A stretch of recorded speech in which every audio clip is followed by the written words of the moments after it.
Hi everyone, and if you want to know how to get new features on Messenger, you've come to the right place. And to do it is really easy. Open your Play Store, and here you need to find Messenger.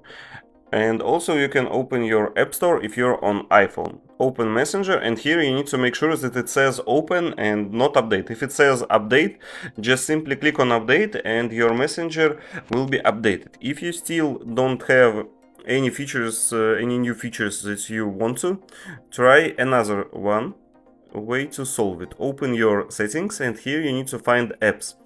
Click on apps, find Messenger, and here in Messenger you need to find storage and cache. Once you've done that, you need to clear cache, and after that clear storage.